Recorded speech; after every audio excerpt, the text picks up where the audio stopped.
జగిత్యాల పట్టణానికి చెందిన 55 మందికి సీఎం సహాయ నిధి ద్వారా మంజూరైన 17,04,500 రూపాయల విలువల చెక్కులను 180 మంది ఆడపడుచుల కళ్యాణ లక్ష్మి షాదీ ముబారక్ పథకంలో భాగంగా మంజూరైన 2,10,00,000 రూపాయల విలువల చెక్కులను లబ్ధిదారులకు పంపిణీ చేశారు జగిత్యాల శాసనసభ్యులు డాక్టర్ సంజయ్ కుమార్. ముఖ్యమంత్రి 60 కోట్ల నిధులు మంజూరు చేయడంతో జగిత్యాల అభివృద్ధి పనులు సాగుతున్నాయని ఎమ్మెల్యే అన్నారు. కళ్యాణ లక్ష్మి షాదీ ముబారక్ సీఎం సహాయ నిధి చెక్కుల పంపిణీతో నిరుపేదలకు కొంత ఆర్థిక ఉపశమనం లభిస్తుందని ఆయన పేర్కొన్నారు. గత ప్రభుత్వం అమలు చేసిన అభివృద్ధి సంక్షేమ పథకాలు కొనసాగిస్తూ నూతన పథకాలు అమలు ప్రభుత్వం చేస్తుందని అన్నారు. కార్యక్రమంలో municipal chairman Samilla Vani Srinivas, commissioner Satya Pranav, MRO Rammohan, AMC chairman Gaddam Narayana Reddy, మాజీ municipal chairman Eera Nagabhushanam, Madavala Jyothi, Goli Srinivas, PCC secretary Banda Shankar, కార్మిక నాయకులు, కోఆప్షన్ సభ్యులు ముజీబ్, గట్టు సతీష్, కౌన్సిలర్లు, కోఆప్షన్ సభ్యులు, పట్టణ నాయకులు, మున్సిపల్ రెవెన్యూ అధికారులు తదితరులు పాల్గొన్నారు.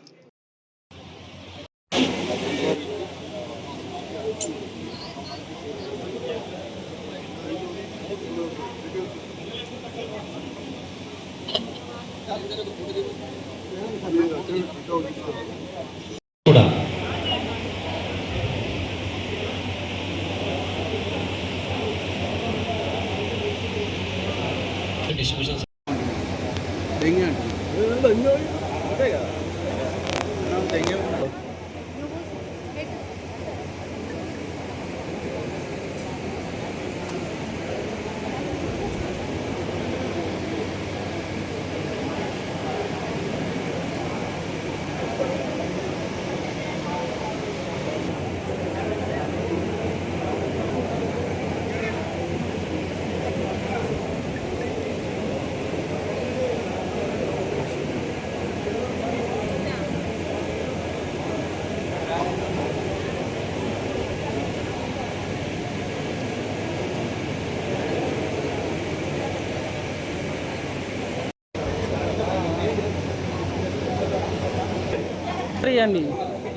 డిస్ట్రిబ్యూషన్ వార్డ్ నంబర్ 2 దయచేసి చెక్కు తీసుకొని కళ్యాణ లక్ష్మి చిట్టీలు. వార్డ్ నంబర్ 2 రామగిరి సుమిత ఇక్కడ సరే.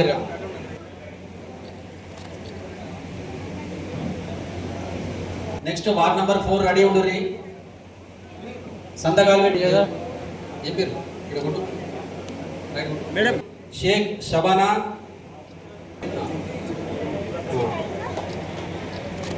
వార్డ్ నంబర్ 4 శివరాత్రి ఇందిరా, సాంబారి సునీత, చిట్టి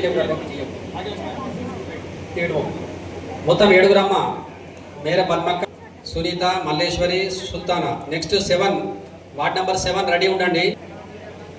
చిట్టుమల్ల ప్రేమలత, గోపు మంజుల రావాల్సిందిగా కూర్చున్నారు. 7వ వార్డు ముత్యాల జమున, గోది, బలపురి, నాగనగరి మమత, పల్లెపతి. ఇప్పుడు ఇచ్చింది అమ్మకు 7 Mamata, Yellavva, Anitha. Ward number 8 11 ward 11 లేదు 12.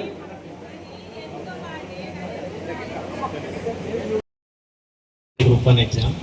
సో ఇప్పుడు ఎమ్మెల్యే గారు, చైర్పర్సన్ గారు, అందరూ కౌన్సిలర్స్ అందరినీ లైక్ నేను కూడా కలవడం ఇదే ఫస్ట్ టైం. సో మీ అందరినీ కూడా కలవడం చాలా ఆనందంగా ఉంది. అండ్ ఫర్దర్ ప్రోగ్రెస్, వెల్ఫేర్ కానీ డెవలప్మెంట్ కానీ అందరం ఇన్ కోఆర్డినేషన్ చేసుకుంటూ మంచిగా ముందుకెళ్దామని కోరుకుంటున్నాను. Thank you.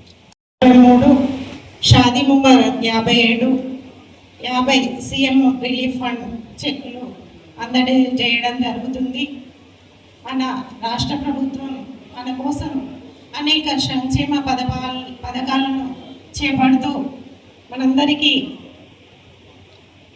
పేద ప్రజలకు, మధ్యతరగతి ప్రజలకు అండదండగా ఉంటూ వారికి సహాయం చేకూర్చాలనే ఉద్దేశంతో ముందుకు సాగుతుంది.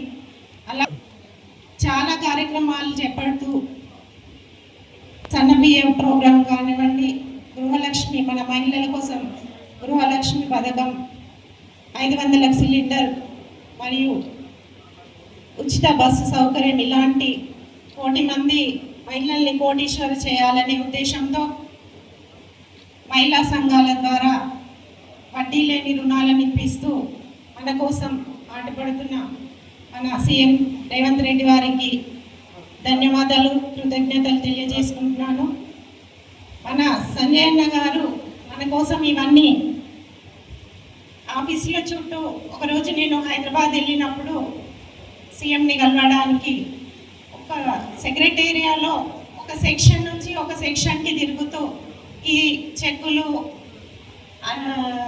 కానివ్వండి, మనకు అందాల్సిన సంక్షేమ పథకాలు అందించడానికి మరి ఒక్కొక్క సెక్షన్కి తిరుగుతూ అందరు ఆఫీసర్లతో మాట్లాడుతూ మనకి ఇవన్నీ అందించేందుకు చాలా కష్టపడుతున్నారు. వారికి మనందరి తరఫున కృతజ్ఞతలు తెలియజేసుకుంటున్నాను. ఈ పథకాలన్నీ వినియోగించుకొని మనమందరం కృతజ్ఞతగా ఉండాలని కోరుకుంటూ ఈ అవకాశం కల్పించిన అందరికీ నా హృదయపూర్వక నమస్కారాలు తెలియజేసుకుంటున్నాను. Thank you. ముఖ్యంగా పెళ్లిళ్ళు చేసి వచ్చిన మా ఆడబిడ్డలు, తల్లిదండ్రులు, కొందరు అక్కలు అందరు ఉంటారు, వారందరికీ పిల్లల పెళ్లి చేసిన వారందరికీ శుభాకాంక్షలు తెలియజేస్తున్నాం. అట్లనే దాదాపుగా ఒక 55 మంది వివిధ ఆసుపత్రుల్లో షరీకై ఆ బిల్లులు మాకు తెచ్చిస్తే మా పిఏలు అవన్నీ కూడా సెట్ చేసి ఏ ఒక్క కాగితం లేకుండా రాదు, అవన్నీ కూడా సెట్ చేసి తీసుకపోయి ముఖ్యమంత్రి సహాయానికి ఆఫీసులు ఇవ్వడం. బాగా పెద్ద ఉంటే నేను కూడా పట్టుకొని పోయి ముఖ్యమంత్రి గారు ఎప్పుడు దొరుకుతారో అని చూసి, చాలా బిజీ ఉంటారు. వీడు ఒక్క నియోజకవర్గం నాకే మోసెళ్తలేదు. ఇక 119 నియోజకవర్గాలు ఇంకెన్నో సమస్యలు ఉంటాయి. అంత బిజీ ఉన్నా ఎప్పుడో ఒకసారి వారి ఆఫీసర్ దగ్గరికి పోయి సంతకం పెట్టించుకొని కొన్ని రూపాయలు ఎక్కువ తేవడం జరుగుతూ ఉంది. దాంట్లో 55 మందికి 17 లక్షలు తెచ్చాం. అందులో చాలామంది బాగుంటారు అనుకుంటాం. వారందరూ కూడా శుభాకాంక్షలు తెలియజేస్తున్నా. ఆరోగ్యం మంచిగా అయినందుకు. ఎవరైనా ఇంకా అనారోగ్యం ఉంటే మీరు గెలిపించిన, నేను కూడా డాక్టర్ని, ఏదైనా ఇబ్బంది ఉంటే కూడా నాకు చెప్పండి. దురదృష్టవశాత్తు కొందరికి మనం కోల్పోతాం కూడా. వారికి మనసుకు శాంతి, ఆత్మకు శాంతి కలగాలని చెప్పి కూడా ఈ సందర్భంగా తెలియజేస్తూ, మరి ప్రభుత్వం రేవంత్ రెడ్డి గారి నేతృత్వంలో ప్రభుత్వం ఏర్పడ్డది, కాంగ్రెస్ ప్రభుత్వం. మీరందరూ నన్ను గెలిపించింది ఒక దిక్కు చూసి మరి ప్రభుత్వం ఒక దిక్కు వచ్చింది. మరి మన ప్రాంత ప్రజలకు సేవ చేయాలనే ఆలోచన ఉన్నప్పుడు ముఖ్యమంత్రి గారు, అందులో కొంతమంది మంత్రులతోటి నాకు చాలా మంచి సంబంధాలు బోధించి కూడా, నేను వేరే పార్టీలో ఉన్నా కానీ, అటువంటి సందర్భంలో ప్రభుత్వం బలంగా ఉండాలి, మీరు అటు గెలిచారని మనతో కలిసి పనిచేయండి అని చెప్పి అన్నారు. కొంత ఆలోచన చేసిన, ఇక్కడ ఉన్న నాయకులతో కూడా ఆలోచన చేసినాం. ఇలా ముఖ్యమంత్రి గారితో, ప్రభుత్వంతో, కాంగ్రెస్ ప్రభుత్వం ఉంది పనిచేస్తున్నాం. దానికి కారణం నేను పుట్టింది మొదటి నుంచి కూడా మా కుటుంబం వచ్చింది. నేను ఎప్పుడు కూడా పార్టీని తిట్టడం కాదు, ఏదో రాజకీయంగా ఇక్కడ స్థానికంగా వాళ్ళ మాట అంటే మేమో మాట. ఇవాళ ఈ ప్రభుత్వం వచ్చిన తర్వాత పేదవాళ్ళను దృష్టిలో పెట్టుకొని, మీరే చూస్తూ ఉన్నారు, ఇట్లా 80% మంది పేదవాళ్ళు ఉంటారు, 10-20% మంది మనం చెప్పలేము. ఏదైనా ఉన్నా కానీ సర్టిఫికేట్ పెట్టుకుంటే అట్లా వేరే. కానీ 80-90% మంది పేదవాళ్ళే ఉంటారు. మరి మీ అందరూ కూడా ఇలా దొడ్డు బియ్యం కాదు కదా, సన్న బియ్యం వచ్చే కార్యక్రమం ఉన్నామా? పసుపచ్చి చీర కట్టుకున్నాం, జైలు వస్తుందా? వస్తుంది, చాలా మందికి వస్తుంది. మరి అట్లనే అంతకుముందు ఒక రైతులకే కరెంటు ఫ్రీ అవుతుంది. ఇవాళ జైత్యాల పట్టణంలో ఉన్న పేదవాళ్ళు, ఇక పెద్దిళ్ళు ఉన్న సంగతి వాళ్ళు పక్కన పెడదాం, చిన్నగా 1-2 రోజులు ఉన్న గరీబ్ వాళ్ళకు మొత్తం మంది కూడా ఉచితంగా వస్తున్నారు కరెంటు. అట్లనే ఫ్రీ బస్సు కావచ్చు. ఈడనే బ్రహ్మాండమైన దవాఖాన మనం కట్టినాం. మళ్ళా 235 కోట్లతోటి ఇప్పుడు ఎంత దవాఖాన ఉందో మళ్ళీ అంత దవాఖాన కడుతున్నామని కూడా మీకు ఈ సందర్భంగా చెప్తున్నాం.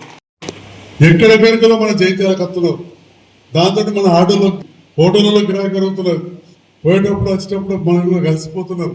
అంటే ఈ రకంగా జగిత్యాల అభివృద్ధికి ప్రభుత్వంతో కలిసి పనిచేస్తే జగిత్యాల పట్టణంలో ప్రతి వార్డుల, పోయినసారి 48 వార్డులు ఉంటే ప్రతి వార్డుల 2 నుంచి 4-5 రోడ్లు వేసినాం, మోర్లు కట్టినాం. మా మహేశ్వరుడు ఇప్పుడే మార్కెట్ గుడికాడ 3 కట్టింది సార్, అయిపోయిందని చెప్తా ఉన్నాడు మార్కెట్ గుడికాడ. అట్లా ప్రతి కాడ మనం పనులు చేస్తూనే ఉన్నాం. మూత రోడ్డుకు మోరి పని నడుతుంది, నేను చూసిన. ఎల్ఎల్ గార్డెన్కి నడవాలి, ఎల్ఎల్ గార్డెన్కి వెళ్ళి ధన్వంతరి టెంపుల్ అటు పోతుంది గుడ్రాజేశ్వర స్వామి గుడికి. ఎవరో వచ్చి జరంతా ఎవరో తెలుసు, టీవీలలో చూసారు, గిట్లనా గట్లనా అన్నారు. ఈ లోపల కేసు వేసారు, నేను ₹1 కోటి పెట్టుకుంటే అది అన్నీ ఆగిపోయింది. అయినా కానీ నిరంతరం పనిచేస్తాం.